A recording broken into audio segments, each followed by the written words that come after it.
মামদানি কি মেয়র নির্বাচিত হলে পারবেন নেতানিয়াহুকে গ্রেপ্তার করতে? এটি কি সম্ভব? মামদানির একটা আন্তর্জাতিক অপরাধ ট্রাইব্যুনালের ওয়ারেন্ট কার্যকর করার ক্ষমতা কতটুকু সেটা প্রশ্নের বিষয়। আপনি একজন বিদেশি অতিথিকে এখানে গ্রেপ্তার করবেন কেননা আপনার নিজের সিটিতে ইউএন হেডকোয়ার্টার। দ্যাটস টু সাইডিশ। একটা আন্তর্জাতিক নিয়ম নীতি কার্টিসি যেগুলো সেগুলো ভঙ্গ করে উনি ওনার ফিরতি প্লেনে উঠেই বুঝলেন যে আই ব্যান। প্রেসিডেন্ট সাদিক খানের পাশাপাশি জোরান মামদানি অর্থাৎ আপনার সিটির মেয়র প্রার্থীর কথা বলছিলেন। মামদানি বলে রেখেছেন যে তিনি মেয়র হলে যদি নেতানিয়াহু আসে তাহলে তাকে গ্রেপ্তার করবেন, এনওপিডি কে বলবেন গ্রেপ্তার করতে, যেহেতু তার নামে গ্রেপ্তারি পরোয়ানা আছে ইন্টারন্যাশনাল ক্রিমিনাল কোর্টের। আজকে সকালেই জাতিসংঘের সামনে বর্তমান মেয়র এরিক অ্যাডামস তিনি একটি সংবাদ সম্মেলন করেছিলেন জাতিসংঘের নিরাপত্তা নিয়ে। আমি নিজেও গিয়েছিলাম।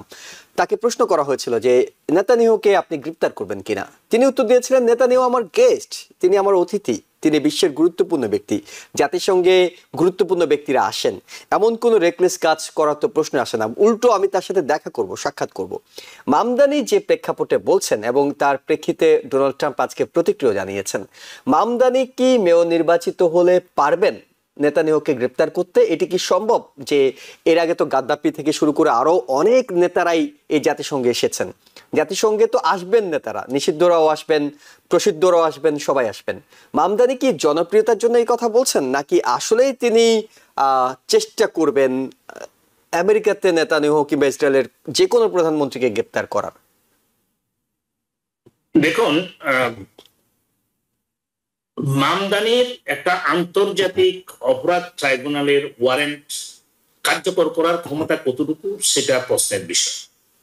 একজন লোকাল মেয়র আন্তর্জাতিক আইনের যে নিয়মানুবর্তিতা, যে রুলস অফ প্রসিডিউর, সেই ক্ষেত্রে আমার জানা তিনি সেটা করতে পারেন না, পারবেন না। কারণ এটা ফেডারেল গভর্নমেন্টের স্টেট টু স্টেট এনফোর্সমেন্ট চুক্তি রয়েছে এবং সেই ক্ষেত্রে এটা ফেডারেল গভর্নমেন্টের দায়িত্বে পড়ে সেটা আন্তর্জাতিক অপরাধ আইনের সেই আন্তর্জাতিক ট্রাইব্যুনালের সেই অর্ডারটা তারা কিভাবে এক্সিকিউট করবেন, কতটুকু করবেন।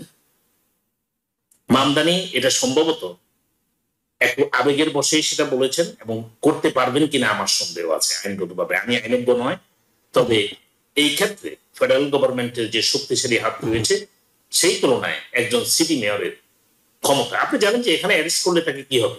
আর একটা কথা আপনি নিজের শুরুতেই বলেছেন যে এখানে কূটনৈতিক ইমিউনিটিটা, ডিপ্লোম্যাটিক ইমিউনিটি নিয়ে বিভিন্ন দেশের রাষ্ট্রপ্রধানরা আসেন, তাদের প্রতিনিধিরা আসেন।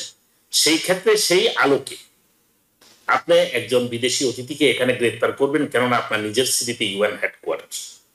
দ্যাটস টু সাইডিশ। আমার মনে হয় না এই ক্ষেত্রে উনি এই আবেগে আপ্লুপ্ত হয়ে সেটা বলেছেন বলেই আমার ধারণা। He can provide us with the real explanation. I think this is just politics. It will never be realized that way. আপনার কোথায় আসে? আর দেখুন, আমি একটু অ্যাড করতে চাই সাদিক খানের সাথে। সাদিক খান 2005 থেকে 2015 পর্যন্ত সেখানকার এমপি ছিলেন। মিনিস্টারিয়াল পাওয়ারও তিনি এক্সারসাইজ করেছেন। তিনি একমাত্র লন্ডন সিটির মেয়র যিনি তৃতীয়বারের মতো নির্বাচিত হয়েছে। 2016 সাল থেকে এখন পর্যন্ত তিনি মেয়র। জনপ্রিয়তার দিক থেকে সারা দেশে তার জনপ্রিয়তা কিছুটা কমলেও অপরাধ প্রবণতা, ট্রান্সপোর্টেশন, অর্থনৈতিক এবং বেকারত্ব এইসব বিষয় নিয়ে তার কিছুটা জনপ্রিয়তা হ্রাস পেয়েছে। কিন্তু এটা সত্য, তার সাথে টাক্কা দেওয়ার মতো দুইটা প্রধান দলের মাঝে কারোই নেই। অতএব সেই ক্ষেত্রে মেয়র সাদিক খানকে, স্যার সাদিক খান, তিনি স্যার উপাধি পেয়েছেন তার কার্যক্রমের কারণে, তার সফলতার কারণে, রাষ্ট্রচিন্তার কারণে। দেখেন, ব্রিটিশ স্যার উপাধিটা এত সোজা না, কিন্তু আমাদের এখানে অনেকেই আমরা স্যার বলে থাকি, স্যার পেয়ে থাকি, কিন্তু ব্রিটিশ স্যার উপাধিটা একটু ভিন্নতর টাইটেল, অনেক যোগ্যতার দরকার হয়ে পড়ে। সেই লোককে নিয়ে যখন একজন অথর্ব, আমি আমাদের প্রেসিডেন্টের কথা বলছি, একটা আন্তর্জাতিক নিয়ম নীতি কার্টিসি যেগুলো সেগুলো ভঙ্গ করে উনি ওনার ফিরতি প্লেনে উঠেই বুঝলেন যে I blocked him not to attend any kind of গভর্নমেন্টের যে অনুষ্ঠানগুলো, First of all, who has the authority to ban Sir Sadiq Khan?